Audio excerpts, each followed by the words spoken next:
It is ATL Day Ones. I am Jarvis Davis. Tenitra, it was not here with us, and she will be back on Wednesday, folks. So don't fret.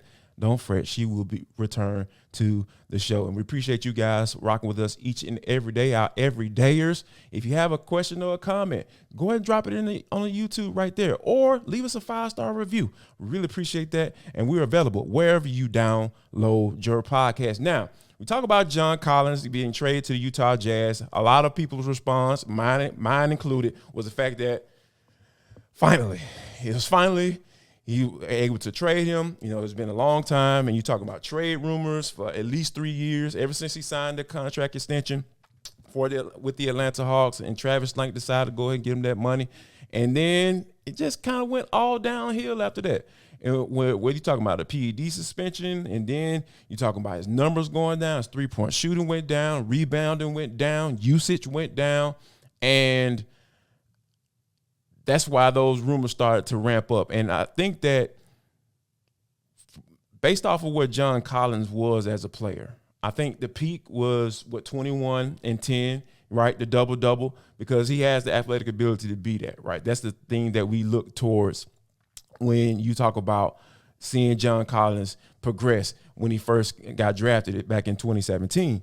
So my thing is with John, has always been with John, is the fact that, like, once you show me who you are, or you give me a season of production, like, I expect your numbers to stay around that area, right? Not drop off from 21 to 13 points, or from 10 rebounds to 6 rebounds, and what had his worst career numbers last year in the season. So, and I think that when I hear him talk about in the press conference when he was introduced to the Utah Jazz, and I kind of got a little excited a little bit from a standpoint of, because here's the thing, a lot of people feel like I hated on John Collins a lot, and to be honest with you, that wasn't those weren't my intentions when I used to call John Collins out.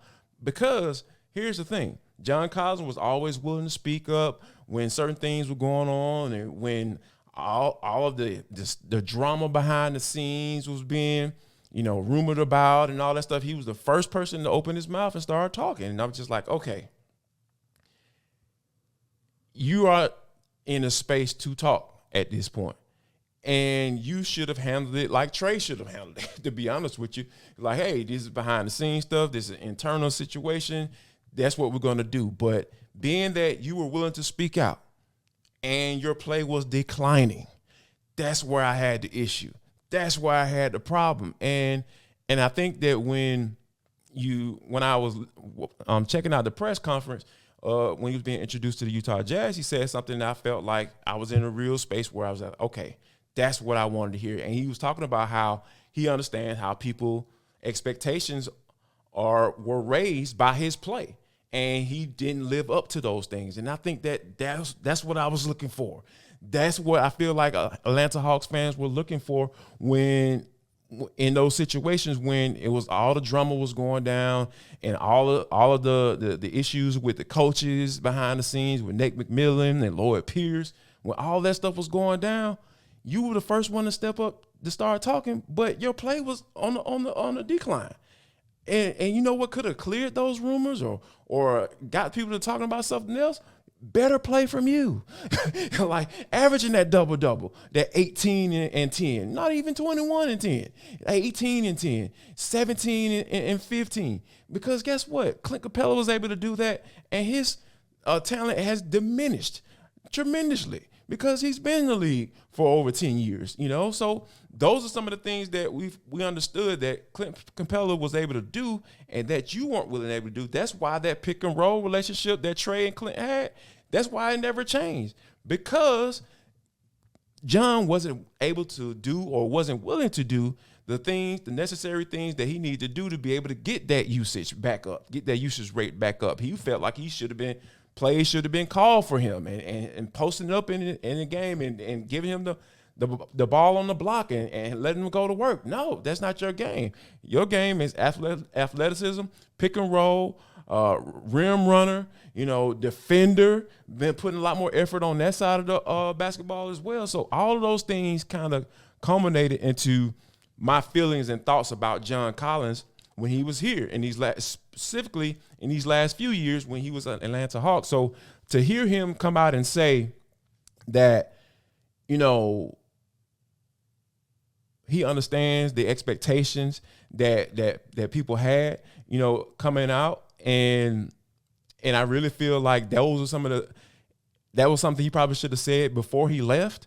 It kind of helps me feel that John Collins is going to get back on track at some point. Not saying he's going to be a 21-10 guy. I don't think he's going to make that jump, but I definitely feel like he's going to be better than 13-6 and 29% from the 3-point line. Another thing that I thought was very interesting, and I'm not surprised that he said it, he was saying how it felt good for him to be with a team that wants him, and they want him around for the future. Because like you said, like I mentioned earlier, when you have 3 years of rumors, that can wear on you, and I can understand that. You can understand from an athlete standpoint when, like I said, the expectations are there, the money coming in, you got the big boy contract now, and now you're trying to live up to those expectations, because at the end of the day, it wasn't like he wasn't out there giving that max effort. I'll never question that. I feel like John gave all he could when he was out there on the court, but at the end of the day, when you're talking about from a mental standpoint, that stuff can wear on you. And that's what I feel like eventually, led to his demise as far as being an Atlanta Hawk for the future. And when you have him come out and say those things, about the team and being wanted, because everybody wants to be wanted. I know my wife loves me, but at the end of the day, I know that it's so great. It feels so good when she says, I love you. You know what I'm saying? It feels so good when she said, good job, Jarvis. Thank you for taking out the trash. Thank you for, cooking dinner tonight. I really appreciate that. All that stuff means something. And when you don't get that from your employer, and because that's your livelihood, right? And you understand, like, okay, do y'all want me? Do y'all want me around, or how long is my contract? When my contract up, are y'all just gonna let me walk in free agency? Are you gonna try to trade me? And those are some of the things, the questions that John Collins had to deal with on a daily basis. So I understand that. I get it. I do. I totally understand. That whole mental aspect of it. So that's why you saw a dip in the numbers. But on the other side of that, I really feel like there should have been some times where he could have just put things in perspective, like he did at that press conference when he said understanding the raised expectations and understanding what the Atlanta Hawks had been trying to do for the past few years. I think at some point you should have just said, you know what? I'm going to ignore these rumors. I'm going to shut this thing down. I'm going to continue to try to figure out what my role can be until I'm gone and try to work through it on that end, but not always being willing to talk about all the rumors and all of the drama and all that stuff behind the scenes. I just really felt that wasn't a good way to handle that situation. And a lot of people thought, hey, Jarvis is a hater of John Collins. No, we're never a hater of John Collins. I actually hope that he extends his career out there in Utah and they figure out a way to get him at least to the point where he's in conversations about being an all-star.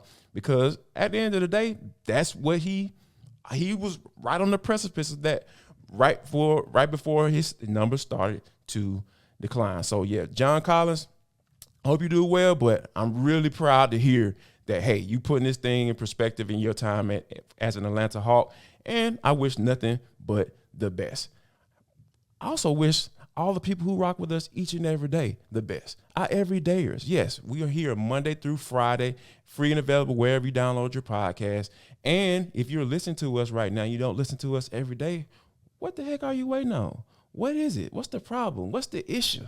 I need you all to come mess with us, because there are a lot of people out here messing with us. They're called our everydayers. And if you're an everydayer, go ahead and drop it in the comment box right now. Or you can just leave us a 5-star review and include in there, hey, I love the show. Appreciate you guys, Jarvis and Tenitra. And I'm an everydayer. So yeah, go ahead and join the club. become part of the cool kids. And, go and jump on board because we are doing some really good things right here on Locked On Sports Atlanta.